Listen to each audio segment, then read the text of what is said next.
Hello YouTube, this is Dexter Nolan back with the Gladiator Beast video that I promised you. In the previous video I discussed my report on when I've came back and my locals and the meta and the deck in general, what I liked about it.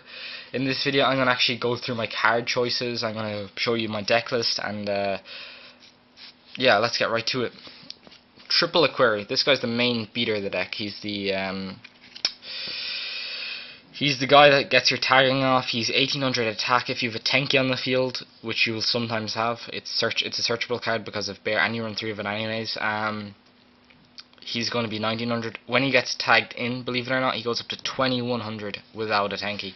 So he's a very, very strong card. He's your guy that's going to get off your tagging, and he's the run 3 of, I think, in the deck. He's your main beat stick. So you run 3 of that guy. Next you have double Equeste.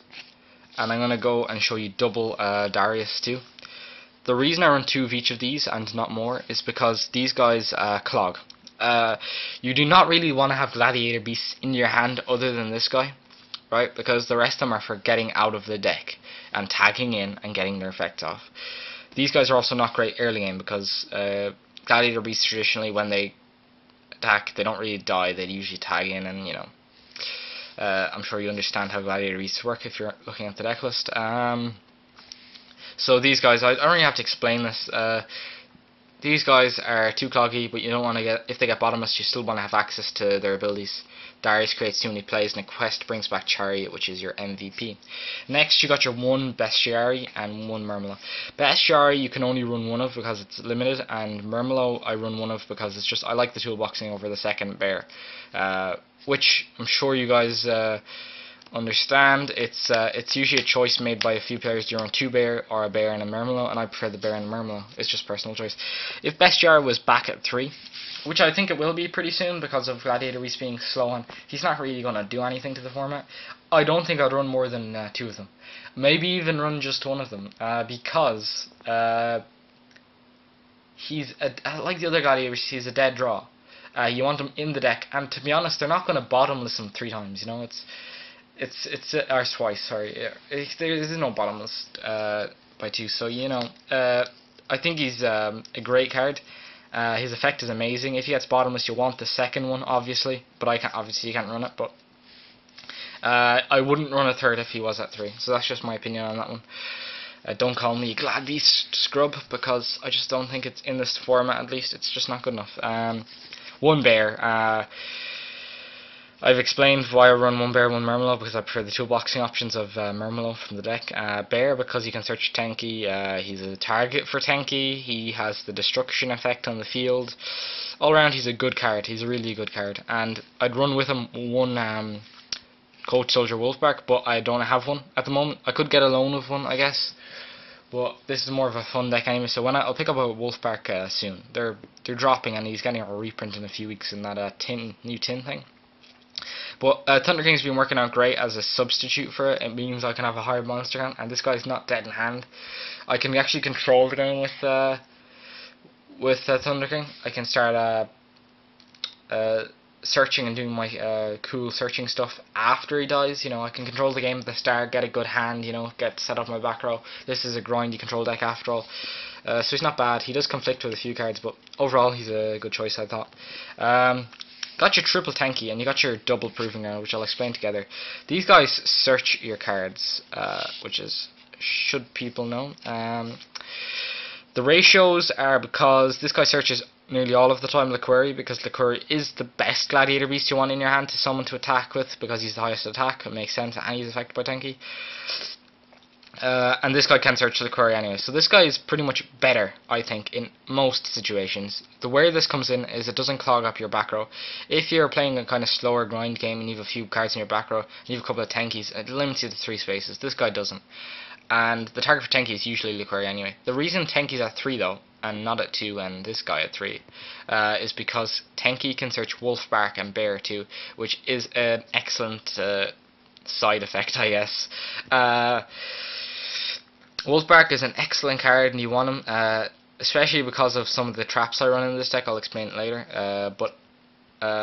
Yeah, that's my explanation for now. Tenki, excellent card. Triple MST, and a lot of people don't like running this because of Hat, but Hat isn't really in my meta at the moment. There's a couple of decks that, a couple of players who run Hat rather,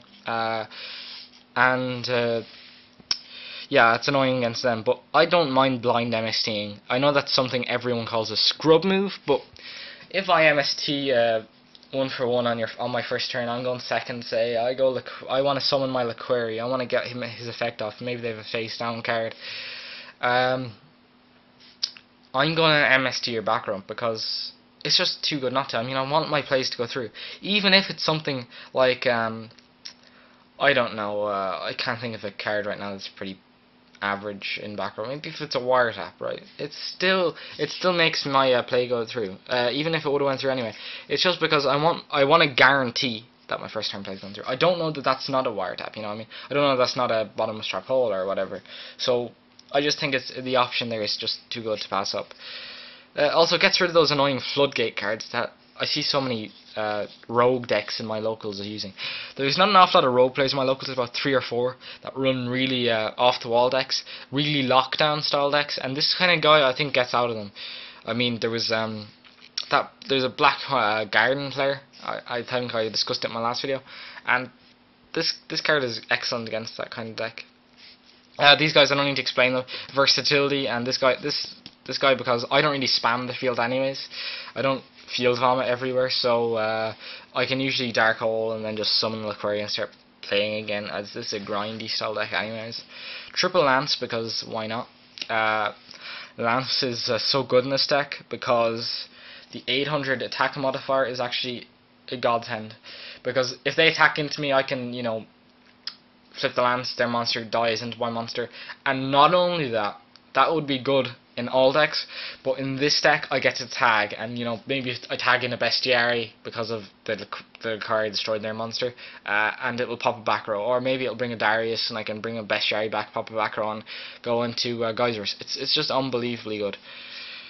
And that's it for the spells. I was considering running something like a Mind Control, but the deck space is really tight in this deck, and I'm not a fan anyways. Triple Chariot, because why not? It's the best card of the deck in my opinion. It's just such a good counter trap. Sorry if my camera angles are off, by the way. I'm actually holding the phone in my hand in the videos because I don't have a tripod. But I'm sure the quality is pretty good, so don't worry about it. Fiendish Chain is my run 3 of card that I run instead of Breakthrough Skill or Black Run of Heaven or anything. I like this card a lot. I don't really have a reason for it. It's just a really cool card, and that's why I run 3 of them. Next is Call of the Haunted.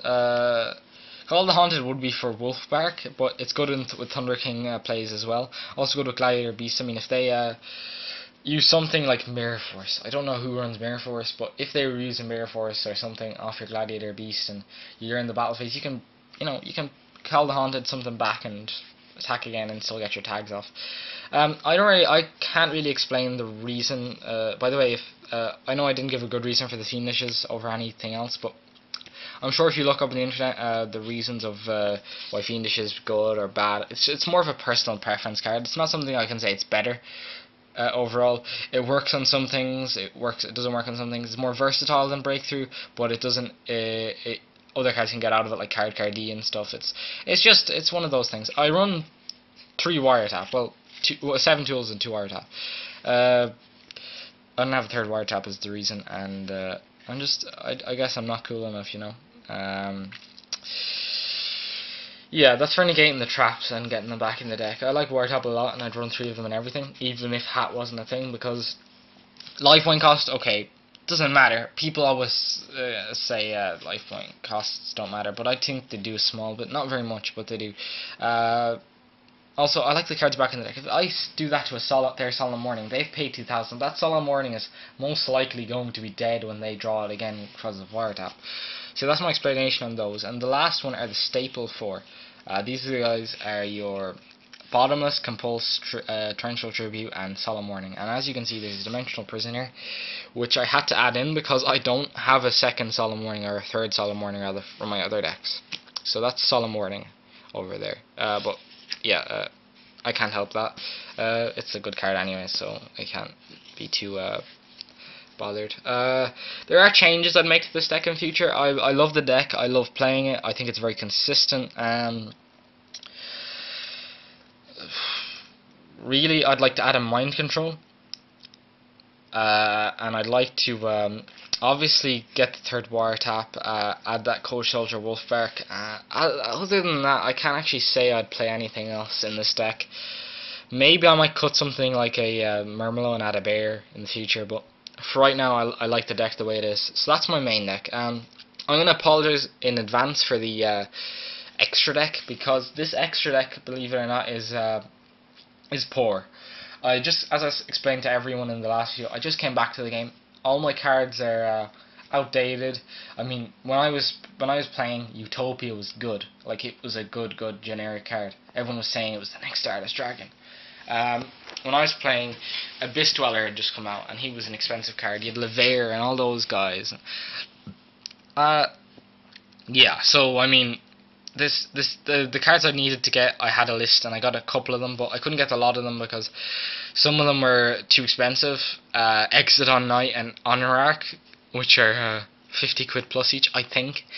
And you got stuff like Korn, which is cheap, and Gagaga Cowboy, but I just couldn't get them because players wouldn't trade them. So, yeah, I run one Gyzarus and one Heraklinos. I'm going to add a second Gyzarus because I can't fill out the extra deck anyway, and it fills it up. You might as well have 15 cards anyways, even in the rare situations. Ice Beast Zerifying, because you can actually make this with double Equeste, which is rare, but it happens, you know, so you might as well have the option. As I said, since I don't have a great extra deck choice anyway, I might as well run what I can.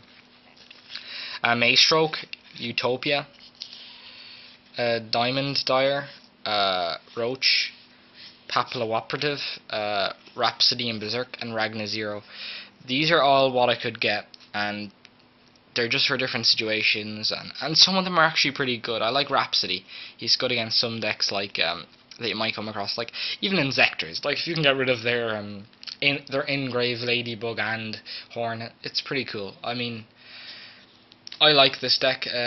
I love the toolboxing, and these cards just add extra toolboxing. And of course, as soon as I get the other stuff I need, an Abyss Dweller, a Corn, maybe a, what do you call the guy? Oh, sorry, I can't remember his name now. Gagaga Cowboy, Arc, Exton Knight, those kind of things, I'll add them in, and this deck will be a little better. But as I said, this is more of a fun deck anyways, so I'm not too pushed. I hope you enjoyed the video, and I hope you like Gladiator Beast. I love this deck. I don't think it's tier 1, I don't think it's tier 2, and I don't know if it's tier 3. It's, in my opinion, a very slow, a very inconsistent, no, sorry, that's the wrong word. It's very consistent, but very slow, and it's good at toolboxing, really good at toolboxing, but I just don't think it has the power or the pace just to be too good yet. Yeah, thanks for watching. I love this deck, so just, if you liked the video, leave a like below, I guess. Yeah.